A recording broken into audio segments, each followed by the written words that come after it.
Shalom bien-aimés, le Seigneur Jésus-Christ, que la paix et la grâce du Seigneur vous soient accordées par la grande miséricorde du Seigneur Jésus-Christ, le roi qui revient bientôt.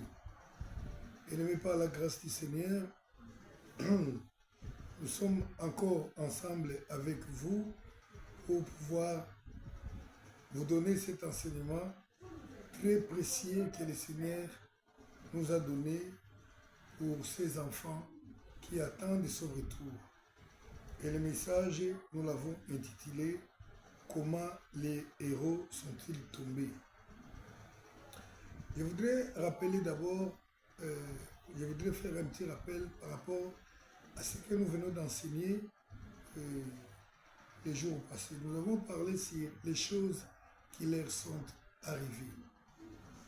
La Bible dit que les choses qui sont arrivées aux enfants d'Israël ont été écrites pour servir d'exemple à nous qui vivons maintenant au temps de la fin. Parce que les mêmes erreurs, les mêmes avantages qu'ils ont, c'est presque ce que nous avons aussi aujourd'hui. Les enfants d'Israël ont été baptisés, la Bible dit par la mer, ils ont été baptisés par la nuée, ils ont mangé la manne, ils ont bénéficié de pas mal de choses. Alors nous aussi, par la grâce du Seigneur, nous avons été baptisés, nous chrétiens, nous avons mangé, nous bénéficions de bénédictions, de miracles de la part du Seigneur. On a été baptisés du Saint-Esprit. La Bible dit une chose que la plus grande partie, la plupart d'eux n'étaient pas entrés dans Canaan, qui était leur destination finale. Et pour quelles raisons ils n'étaient pas entrés? La Bible nous explique ce qui leur était arrivé. Ils étaient tombés dans l'idolâtrie, dans l'infidélité. Nous avons expliqué. Ensuite, la Bible dit encore qu'ils étaient tombés dans l'impudicité. La Bible continue à nous expliquer qu'ils avaient aussi tenté Dieu. Et la Bible parle encore des murmures. Et tous ces éléments ont fait périr un grand nombre de gens. À chaque fois, ils mouraient par milliers par jour. Ainsi donc, les conseils que la Bible nous donne à propos de ça, la Bible a dit, pour tous ceux qui se croient être debout, qu'ils prennent garde de peur qu'ils ne tombent. Donc, il y a une éventualité de chute pour tout le monde. Il est possible que même les grandes personnes que nous connaissons, que nous prenons comme modèle, comme exemple, puissent tomber. Voilà pourquoi aujourd'hui, dans les mêmes ordres d'idées, nous enseignons sur ce thème « Comment les héros sont-ils tombés ?» Nous allons, notre texte principal se trouve dans Samuel, chapitre 1er, mais j'aimerais d'abord dire quelque chose aussi d'important. Bien-aimés, nous les humains, nous devons comprendre une chose, que le diable a une très grande haine contre l'homme. Le diable a une haine impossible contre l'homme. Et je lis quelque part dans la Bible, dans Hébreux, au chapitre 2, à partir du verset 5, je crois jusqu'à 8, la Bible dit, qu'est-ce que l'homme pour que tu prennes tant soin de lui? Cette question-là, selon le texte que nous lisons là, que je vais de citer, montre que c'est une parole des anges. C'est les anges qui se tombent. Qu'est-ce que l'homme pour que tu prennes tant soin de lui? Tu l'as créé de peu inférieur aux anges, cependant tu l'as couronné d'une gloire éternelle. En fait, ça c'est une parole vraie. La vérité c'est quoi? C'est que l'homme a été créé d'une matière moins importante. Il a été créé avec les sols. Nous connaissons de cette histoire. Mais quant aux anges, la Bible dit qu'ils ont été créés avec le vent et l'homme devant les anges, nous ne sommes pas de même nature. Ainsi donc, quand les anges voient l'homme, quand ils considèrent la grâce que Dieu a donnée à l'homme, ça leur dépasse. La réalité, c'est quoi? Dans la vie éternelle, bien-aimés, nous, les humains, nous avons une grande place par rapport aux anges. Oui, c'est comme ça que Dieu a voulu nous mettre dans une situation de gloire plus que les anges. Et moi, quand je lis cette parole, je me dis, si ce sont les anges saints, c'est-à-dire les anges qui sont restés avec Dieu, qui parlent de ça, cela signifie que c'est une parole peut-être d'admiration. Vous savez, ils regardent, ils se disent parmi eux, mais l'homme, c'est terrible quand même. Dieu l'a couronné de gloire. Il met dans la vie éternelle ce que nous serons, la place que les hommes qui vaincront, qui iront au ciel ont, est plus grande que ce que les anges ont aujourd'hui. Mais de l'autre côté, quand je regarde cette parole, si je me dis que c'est une parole sortie des anges déchus, alors il se demande comment l'homme qui a été créé inférieur à nous doit hériter d'une très grande gloire que nous autres, ça c'est pour les anges déchus, nous autres, nous avons échoué de recevoir. Nous avons été déchus. Comment l'homme peut-il gagner ces grands honneurs, cette grande gloire que Dieu lui a réservée dans les cieux? Ainsi donc, bien-aimés, quand les démons regardent cette position que Dieu a placée l'homme, en tout cas, ils ne sont pas contents. Ils sont remplis d'une haine terrible. Ainsi, ils travaillent nuit et jour pour amener un grand nombre dans leur lieu, dans leur destination finale, qui est le feu éternel dans le temps du feu. Donc le diable a une grande haine pour l'homme. Ainsi donc, bien aimé, le diable n'est pas ton ami. En aucune façon, en aucune manière. Satan n'est pas l'ami de l'homme. C'est un ennemi acharné. Si le diable te donne quelque chose, sache-le bien que tu le payeras. Tôt ou tard, tu le payeras. Parce qu'il a une haine terrible contre l'homme. Et la Bible dit que le diable, il utilise tous les moyens pour détruire l'homme. Il est prêt à utiliser tous les moyens pour que l'homme soit détruit, pour que l'homme aille avec lui dans les temps de feu, dans la perdition éternelle. Je vais lire Matthieu chapitre 24, verset 24. Vous connaissez ce chapitre de Matthieu 24 nous parle des événements du temps de la fin, des signes. Alors là, je lis, car il s'élèvera des faux Christ, des faux prophètes, ils feront des grands prodiges et des miracles, au point de séduire, s'il était possible, même les élus. Ça, c'est l'un des signes du temps de la fin. La Bible dit que l'ennemi va utiliser tous les moyens. Il va se manifester comme Christ. Il va se faire voir auprès des hommes comme étant un prophète de Dieu. Il fera tout avec miracles, des prodiges, des grands signes. Il va tout dépenser. Avec quelle idée? La Bible dit, si c'est possible, il cherche même à séduire les élus de Dieu. Heureusement que le Seigneur a vaincu, il ne nous abandonnera pas. Néanmoins, nous devons comprendre que nous vivons toujours à côté de nous avec un danger. Le diable fera tout La Bible dit qu'il s'échange en ange de lumière. Et lorsque le diable s'échange en ange de lumière, ce n'est pas pour venir s'amuser avec toi. Donc, il peut prendre la figure, la corpulence de l'ange Gabriel de Dieu. Il y vient, il te parle, voilà, moi je suis un ange de Dieu, Dieu m'a envoyé vers toi. Il va utiliser tous les moyens. D'où il nous faut beaucoup de prudence.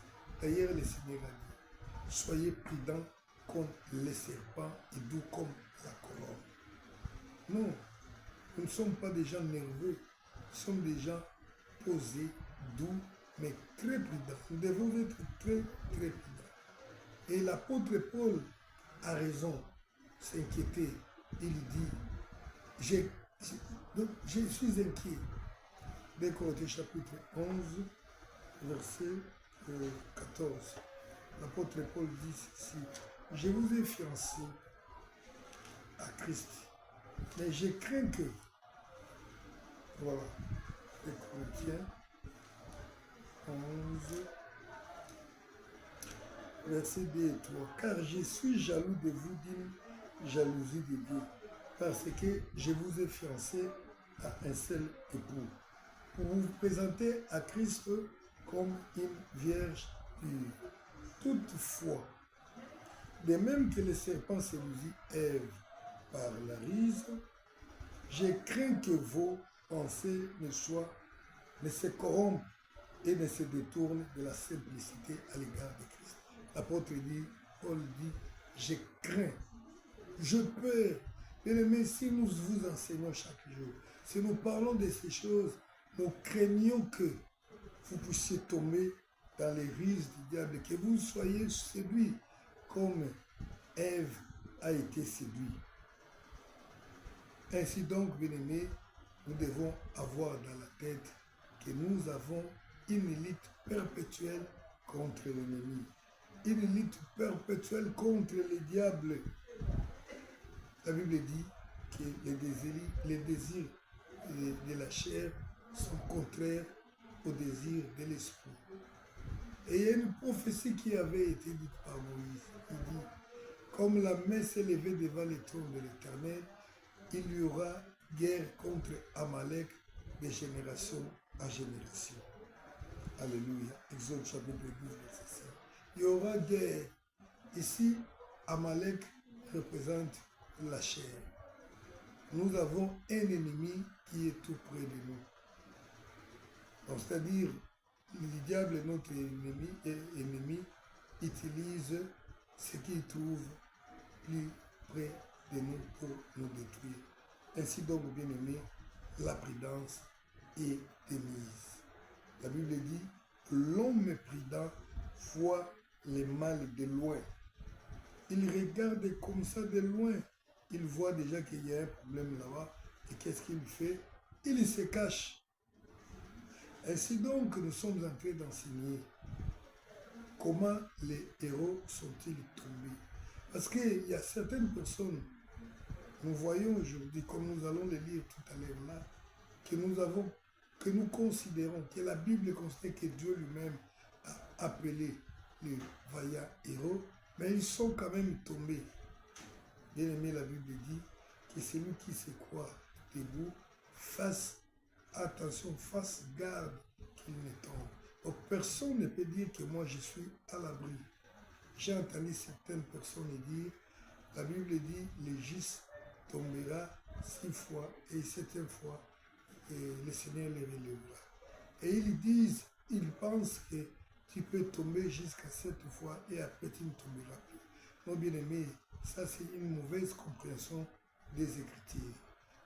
Tu peux tomber même jusqu'à 15 fois. Et puis peut-être la 15e fois tu t'en vas. Mais ce qui est sûr, c'est qu'à un certain moment, pour ceux qui seront fidèles, qui auront le souci de Dieu, le Seigneur les relèvera.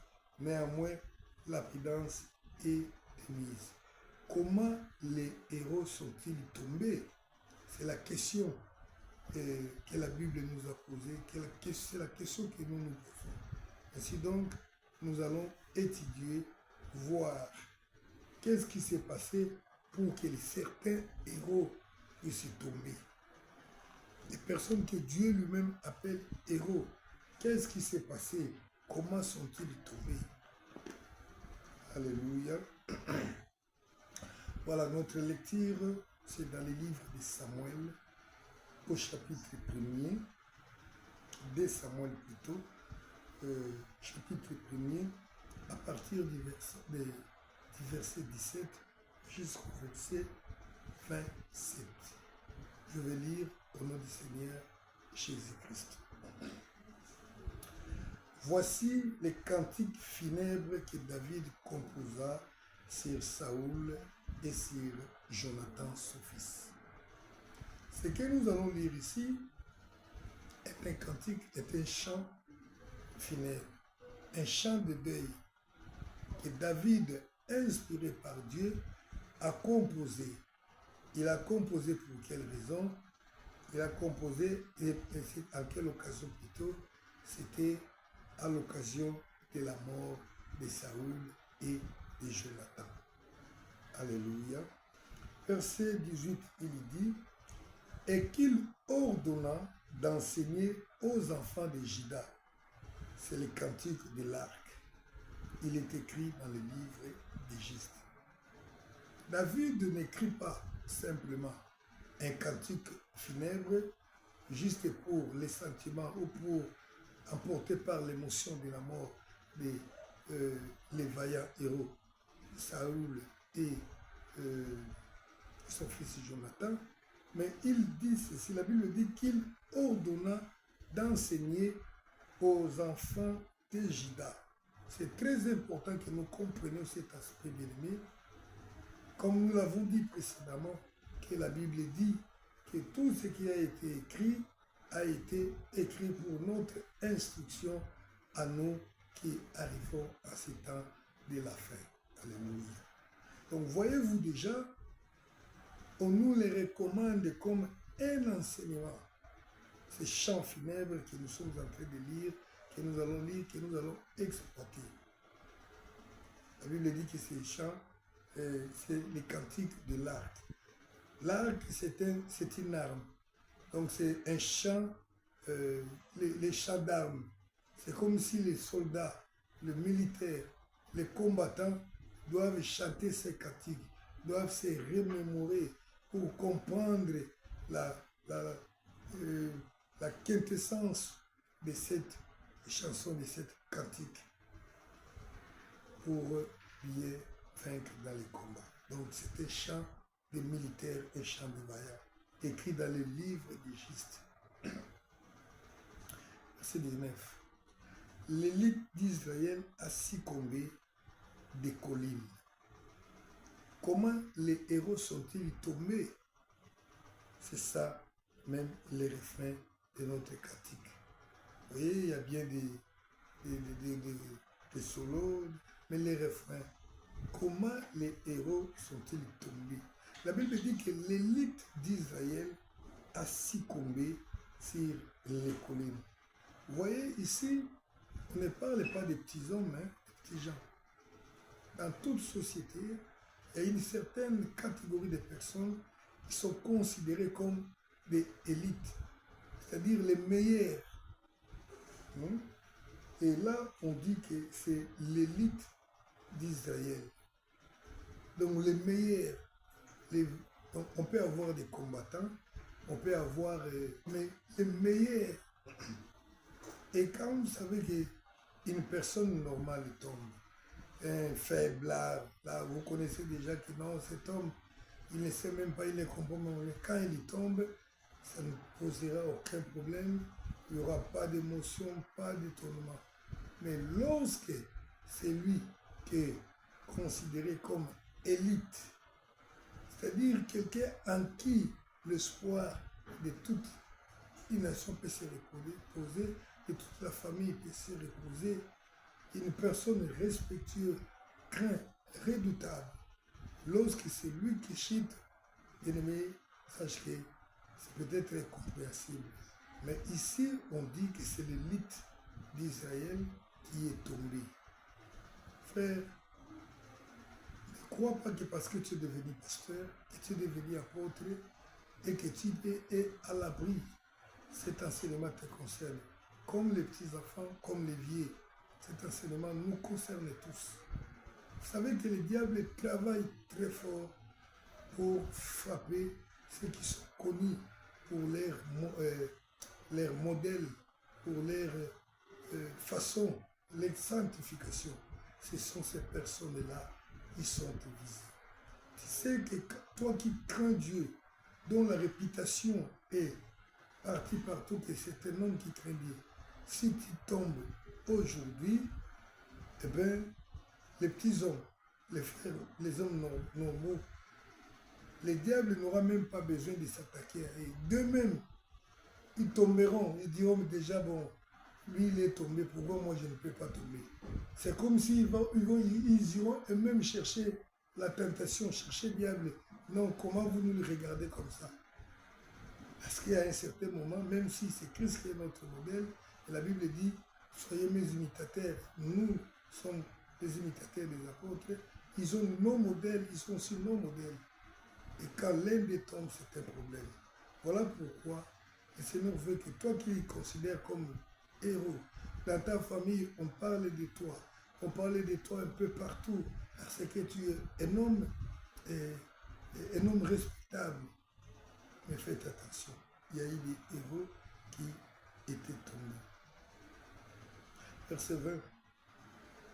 Ne l'annoncez point d'Agathe, ne publiez point la nouvelle dans les rues d'Ascalon, de peur que les filles des Philistins ne se réjouissent, de peur que les filles des incirconcis ne triomphent.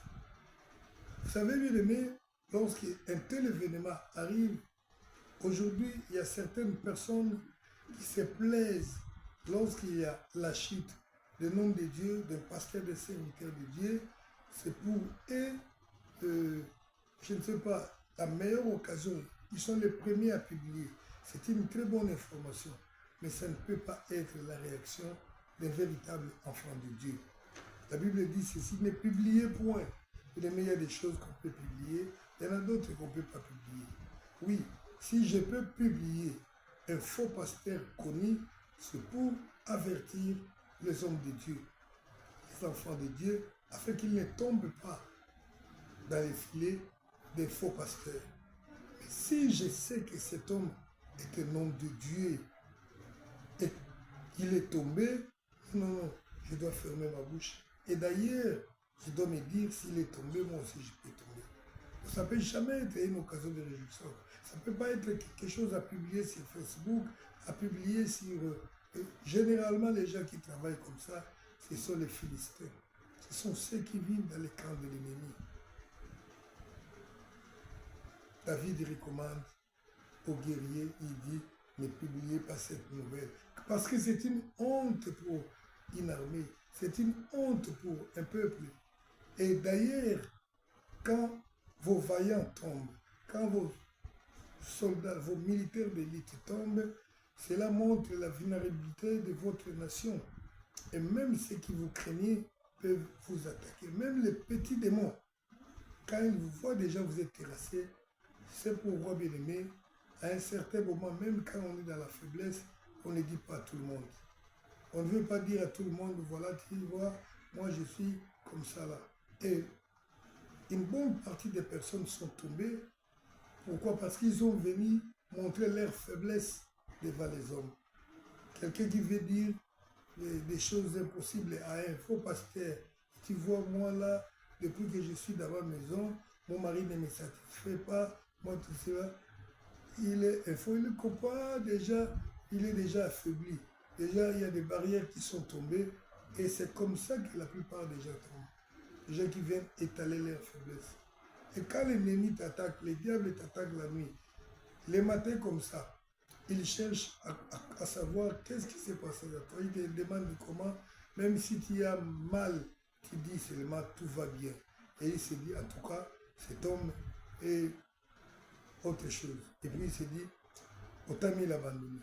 Mais quand il présente tes faiblesses, ce n'est pas important de présenter la chute de nos héros devant le monde, devant dans le public. Oui, ici c'est entre eux. Il dit enseigner aux autres. Comment les héros sont-ils tombés? Mais ne les publiez pas. Vous savez, je disais, comme on va les voir quelque part là, Saoul était de la tribu de Benjamin. C'était un tribu de guerriers. La Bible raconte quelque part, dans les livres des juges, que dans la tribu de Benjamin, il y avait un corps d'élite. Le corps d'élite, là, il y avait au moins 700 personnes qui, avec une seule main, pouvaient lancer la pierre, tirer une cible qui a la mesure d'une mèche de cheveux et la toucher. Imaginez, qu'est-ce que je peux dire, l'élitisme de ces gens-là. C'était des gens, des grands guerriers. C'est de là qu'est sorti Saoul. Il était benjamite. Alléluia. Un grand guerrier, pas un petit homme. 23, la Bible dit Saoul et Jonathan, aimables, chéris pendant leur vie. Mon point. La Bible dit, verset 23, Jonathan et Saoul étaient aimables. Ils étaient légers, comme l'aigle, comme les lions, forts comme les lions. Et ces gens sont tombés quand même bien aimés. Donc, ce n'est pas de la blague.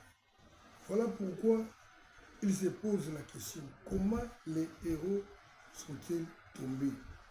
Verset 24. Filles d'Israël, pleurez sur Saoul, qui vous revêtait magnifiquement de cramoisis, qui mettait des ornements d'or sur vos habits. Comment les héros sont-ils tombés au milieu du combat? Comment Jonathan a-t-il succombé sur les collines? Donc c'était des héros dont même l'apparence même faisait peur. À voir tout simplement Saoul bien-aimé, les champs tremblaient. On va le voir. Mais à fin de compte, la Bible dit comment sont-ils tombés? Comment les héros sont-ils tombés? La Bible dit l'homme prudent voit le mal de loin et se cache.